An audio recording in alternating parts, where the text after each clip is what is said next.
दोस्तों, आज की कहानी है ननद जी ये प्याज की चटनी और रोटी खा लीजिए। दोस्तों, कहानी शुरू करने से पहले अगर आपने हमारे चैनल को सब्सक्राइब नहीं किया है तो सब्सक्राइब कर लीजिए ताकि आपके पास पहुंचे हर नया वीडियो।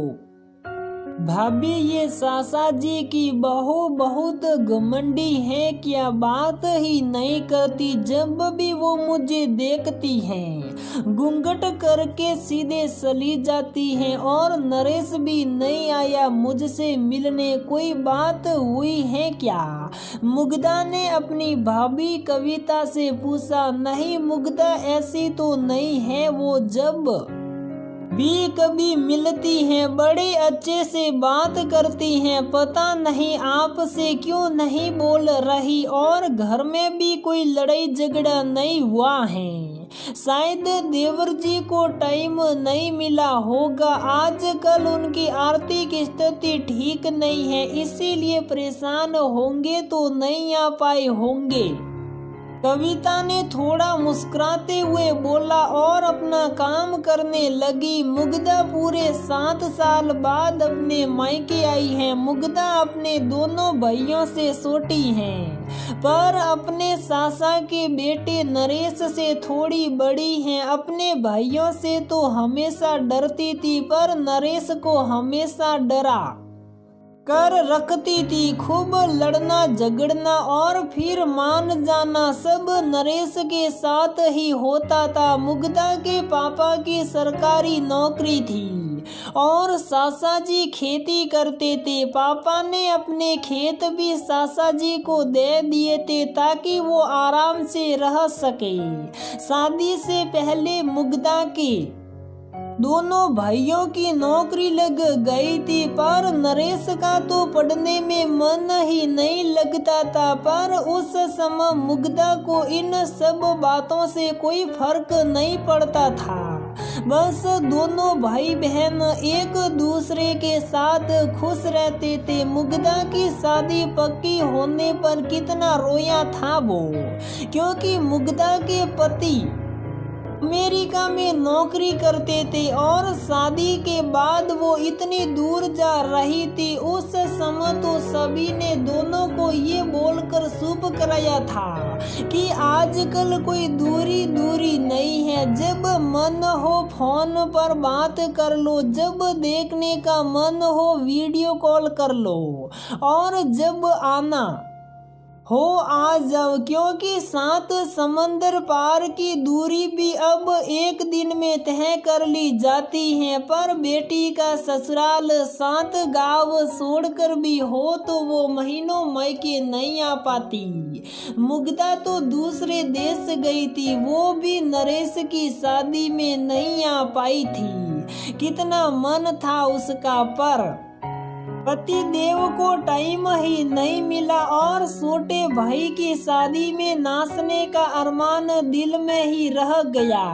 अभी जब वो इतने सालों बाद अपने देश अपने गांव वापस आई तो सबसे मिलने की इतनी खुशी थी, पर उसे आए पूरे 2 दिन हो गए। इन 2 दिनों में जब नरेश ही मिलने नहीं आया तो उसकी बीवी राधा से कैसे मिलती वो। हम बेटियों का भी कैसा हिसाब होता है। बचपन में जिस घर में बिना रोक टोक आती जाती थी, आज उस 2 कदम की दूरी पर बने घर में बिना बुलाए जाने की हिम्मत नहीं कर पा रही थी वो। सासा सासी होते तब भी वो एक बार चली जाती, पर वो भी तो कहीं किसी रिश्तेदार के यहाँ गए थे। और आज जैसे ही हिम्मत करके निकली बाहर तो उसे देखते ही राधा लंबा सा घूंघट करके वहां से चली गई।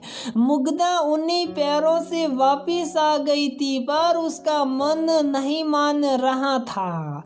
जिस भाई से मिलने को वो इतने सालों से परेशान थी, सबसे जहादा वो अपने पति से उसी की बातें करती थी, उसके इतने पास होते हुए भी न मिल पाना। आखिर वो अपने आप को न रोक सकी और डरते डरते ही सही पर उसने नरेश के घर में कदम रखा।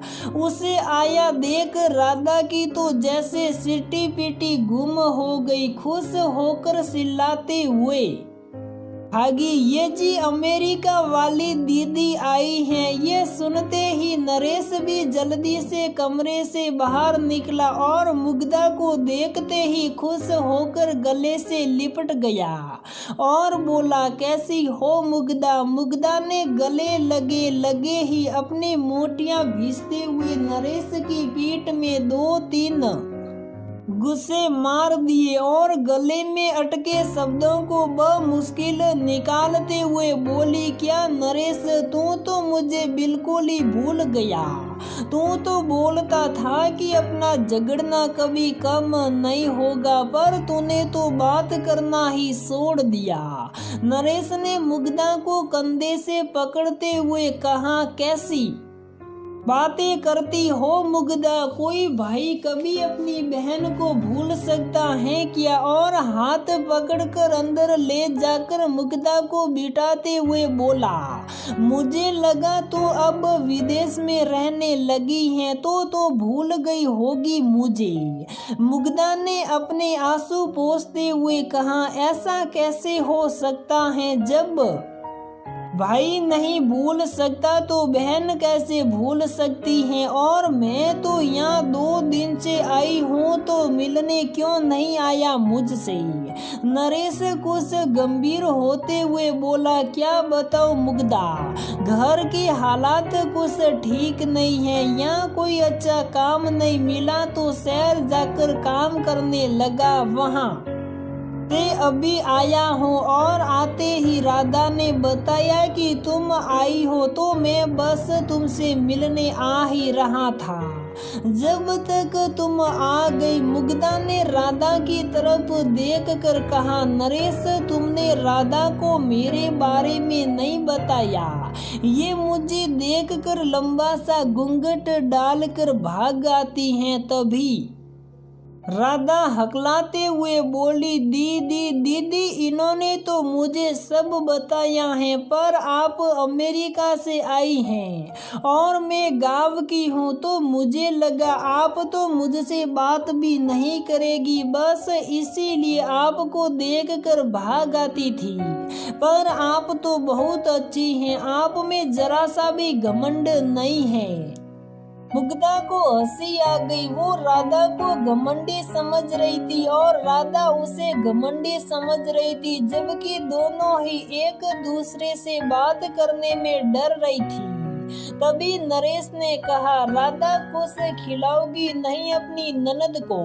तो राधा शर्माते हुए प्याज की चटनी और रोटी ले आई और आंखों में आंसू लाकर बोली, दीदी, घर में बस यही है खाने को। मैं इसीलिए और भी आपसे बात करने से डरती थी कि आपको घर बुलाऊंगी तो क्या खिलाऊंगी। मुग्धा ने प्यार से राधा के ऊपर हाथ रखकर कहा, राधा, मुझे तुम्हारी ये सूखी रोटी भी सपन भोग सी लग रही है। मैं अपने छोटे भाई को बहुत प्यार करती हूँ, इसलिए मुझे तुम भी बहुत प्यारी हो।